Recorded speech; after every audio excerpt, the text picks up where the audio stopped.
Artist block, procrastination, burnout, and distraction. These are the biggest mental hurdles that beginner tattoo artists face on their way to becoming a professional artist. Once you understand what causes these issues, you can solve them almost instantly, like flicking off a light switch in your brain.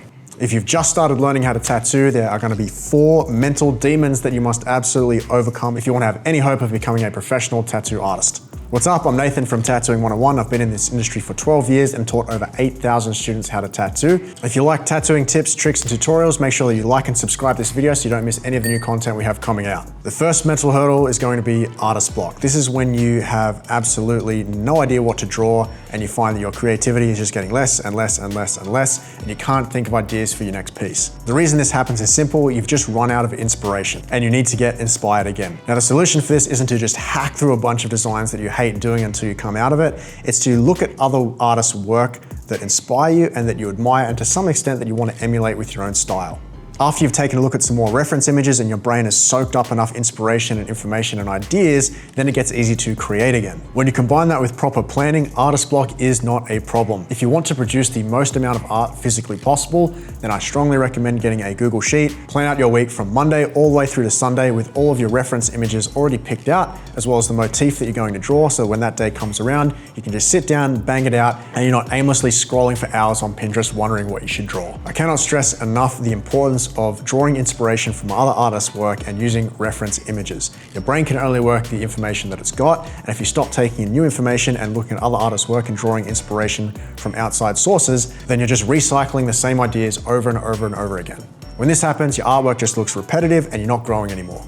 The next mental hurdle is procrastination. So many times I see beginner artists struggle with procrastination and they think it's because they're lazy. But in reality, procrastination doesn't mean that you're lazy. It comes from a lack of clarity. And if you're not sure what to do next, or you are avoiding something difficult and you're not sure if you're willing to push yourself artistically in order to grow, then your brain's just going to push you towards an easy distraction like doom scrolling on your phone or watching Netflix. The fix for this is getting crystal clear on what you want out of your tattooing career. Where do you want to work? What style do you want to tattoo? Do you want to do big tattoos, or do you want to do small scale tattoos? Do you want to work in someone else's shop? Do you want to travel and do guest spots? Do you want to have your own studio? Once you have an end goal in mind, it becomes a lot easier to reverse engineer that and figure out the individual steps that you'll need to take in order to get there, and procrastination just melts away. For example, if your goal is to be a neo-traditional tattoo artist and you figure out that these are the most common types of designs that people ask for, all of a sudden you know exactly what to draw each and every single day. You have crystal clear clarity on what you should be doing. If your goal is to do a lot of guest spots, then social media is going to be very important for you, because you're going to need to be able to bring in clients in different locations all around the world, which is going to require a strong social media presence.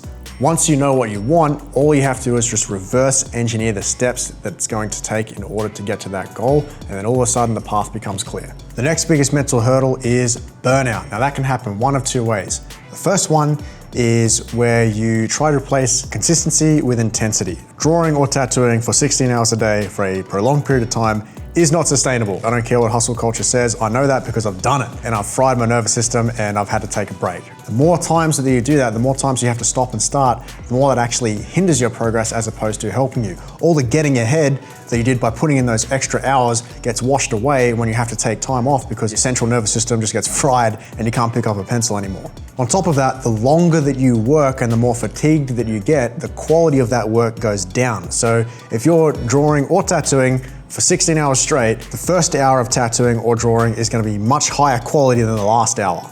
So what ends up happening is not only the quality drops, you also become slower because you're more fatigued, and then you have to put in more time just to get the same amount of stuff done that you were before because you're so worn out. So this just becomes a bigger and bigger downward spiral, and it does not go anywhere good. So instead of going down that route like so many artists do, it's much better to put in a few hours every single day. 3 to 4 hours per day is the sweet spot. If you consistently do that 7 days a week, over the weeks, months, and years, your progress will be steady and always ticking up towards the right.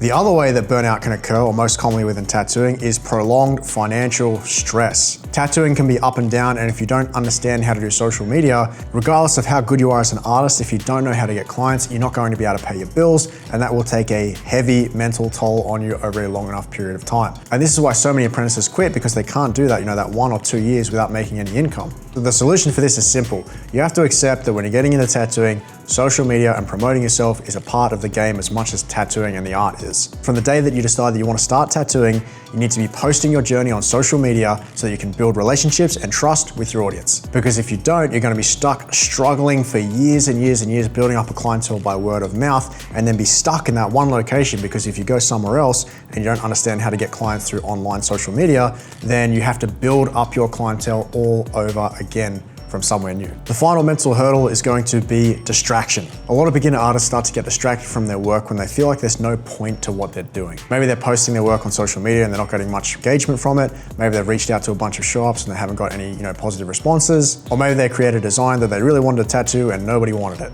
All of this is super common in tattooing and will happen again and again and again at various times throughout your career. The way that you push through this and that you come out the other end of it is knowing exactly why you wanted to become a tattoo artist in the first place. Whether that's to make a living doing something that you love, maybe that's to get out of a job that you absolutely hate and get out of the corporate grind, or maybe you're like me and you realize that you did not fit in anywhere else in the world. My first job that I got, I was like literally horrified. So I was just like, you know what, if I don't make tattooing work out, the rest of my life's gonna be shit.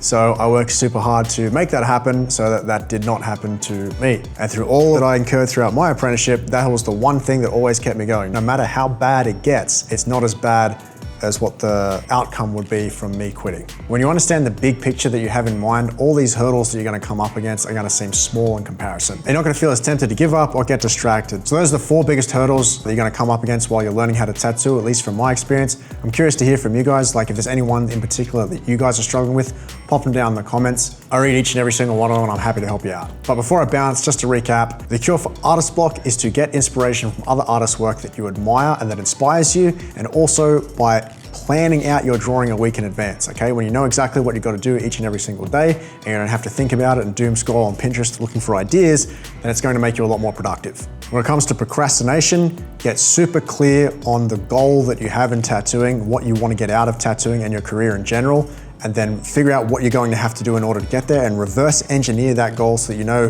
what you've got to do each day, each week, each month in order to get that result. The cure for burnout is to stop trying to cram intensive amount of work into short periods. Okay, you want to pick consistency over intensity, all right? In the beginning, while you're learning how to tattoo, naturally there's going to be a bit of a time of unbalance where you're going pedal to the metal, burning the candle at both ends, but you don't want to stay doing that forever, okay? Because it's not sustainable. Eventually you want to settle into a pace where you're putting in 3 to 4 hours a day, working on your art, working on tattooing, and over time that will compound, or that effort will compound, and you'll see the results. Now for burnout that's caused by financial stress, the biggest cure for that is just getting knowledgeable about social media and knowing how to build an audience online so that when you do start taking on clients, you can actually get paid for doing this without having to participate in the race to the bottom, undercut everyone, and you end up making less than the guy that puts fries in the bag.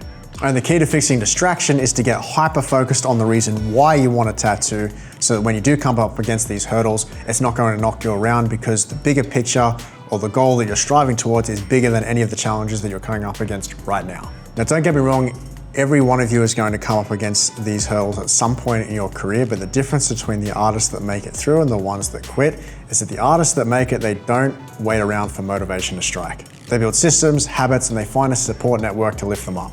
Now, if you'd like some help finding that structure and that community, then you definitely want to check out the Artist Accelerator program in the description down below. Inside, you'll gain access to a supportive online mastermind community where you're going to get encouragement, feedback on your work so that you know what you need to do in order to improve, and constant inspiration from other artists who are on the same journey as you. And if you like this kind of content, make sure that you smash the like and subscribe button, and I'll see you in the next video.